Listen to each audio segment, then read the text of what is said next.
But because I had Mikal Bridges on my list and you mentioned OG Anunoby, is there an element of, and it's twofold, that Jalen Brunson is good enough and that if we inject like real spacing into this team, it doesn't need to be we're waiting on a Joel Embiid trade. We're hoping the Clippers implode and Paul George becomes available. That'd be another fantastic fit, by the way, even though he's older. We're sitting there waiting for it's going to go wrong in Phoenix at some point, and Devin Booker is going to need to request out. Are they maybe, has Jalen Brunson changed at all where the potential of this team, or even if you don't inject, I'll keep saying caps lock, bold text, italics, superstar, an OG Anunoby level player or Mikal Bridges level player could really infuse this team with like a higher plane of purpose where maybe they're not one of the 3 foremost contenders, but like there's a scenario where they come out of the East.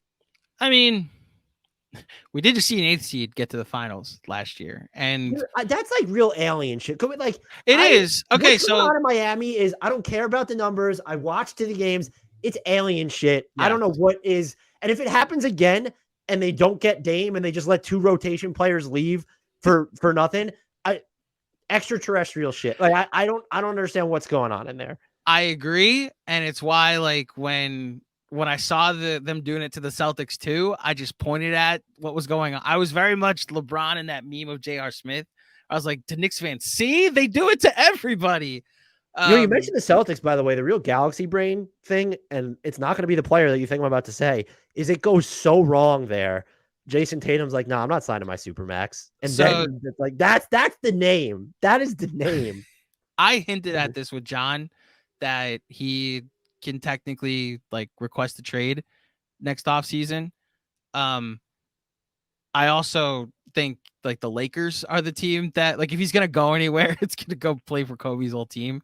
I think he's gonna sign what Austin Reeves and 2 picks. That's not getting you Jayson Tatum. No, well, he'll leave. He could just leave in 2 years. Like he'll go. Oh, that's first of all, that's not happening because the league has essentially neutered free agency. I'll be shocked if we see a caliber of that player just walk in free agency. Listen, if the Bucks say we're not trading you, Giannis, we may get that there too. So all right. I guess the difference would be, is Jayson Tatum a player you play it out with? If he doesn't guarantee he'll come back, the answer is yes. But if you have, and the answer is yes with Giannis, like it was with KD and OKC. The difference is if they're actually requesting out, you don't play it out.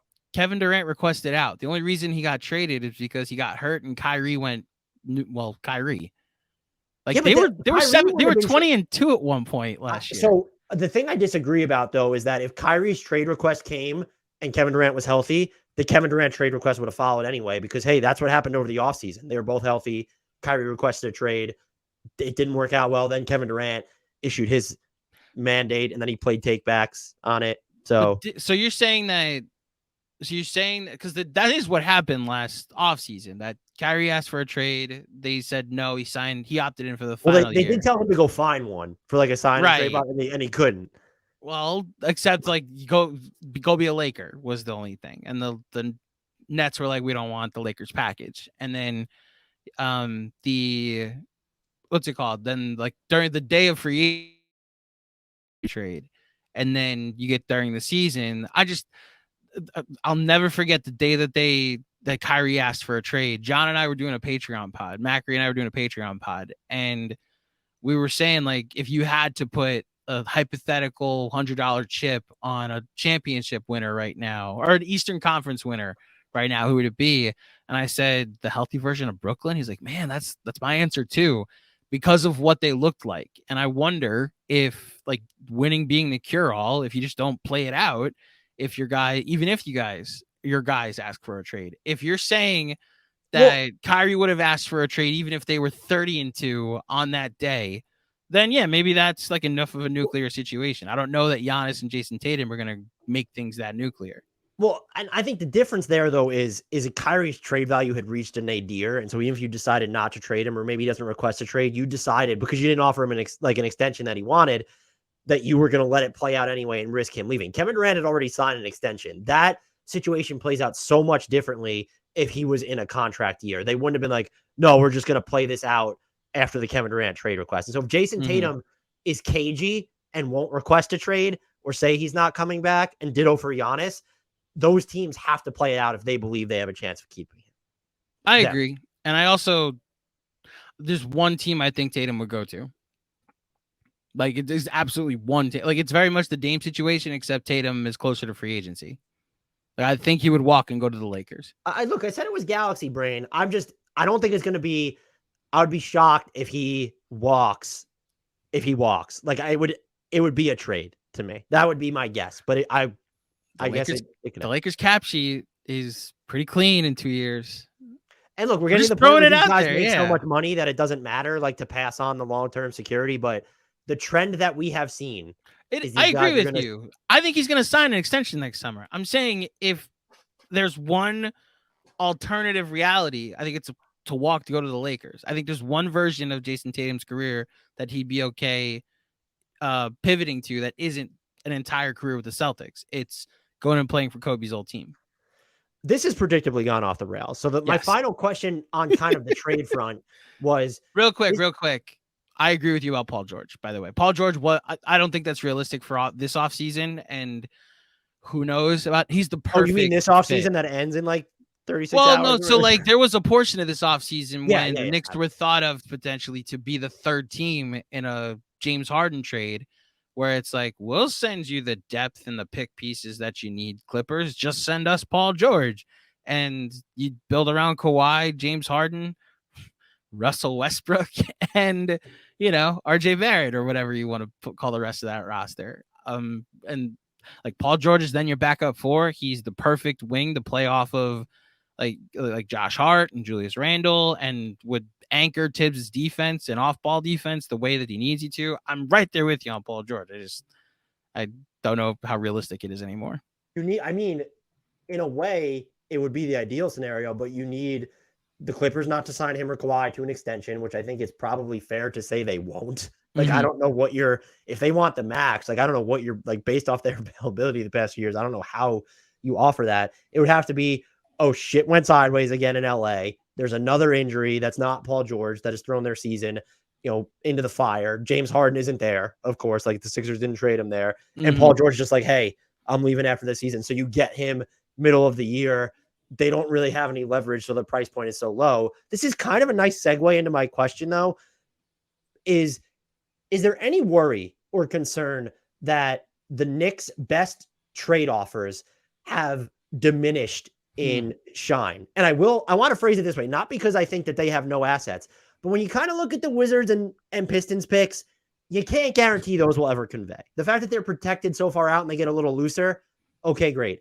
The Bucks pick is looking a lot more valuable because of what Giannis said. So that's a plus.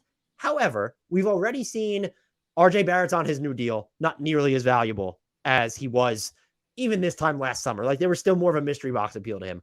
IQ is headed that same direction in the sense that maybe he's viewed more highly around the league, but because he's getting off his rookie scale, we just see look at how perception of Tyler Hero and Jordan Poole changed as soon as they signed their second contracts. They've already gotten off of Obi, who got them 2 second-round picks. And now when you look at the Knicks' own picks, you can still say, hey, we're going to short the future of the Knicks because the Knicks are the Knicks are the Knicks are the Knicks. If you're giving them a good player and they have Jalen Brunson, the Knicks are not going to Knicks. Like, the Knicks are going to be good, and that'll be the new Knick. Like, that's what Knicksing will be.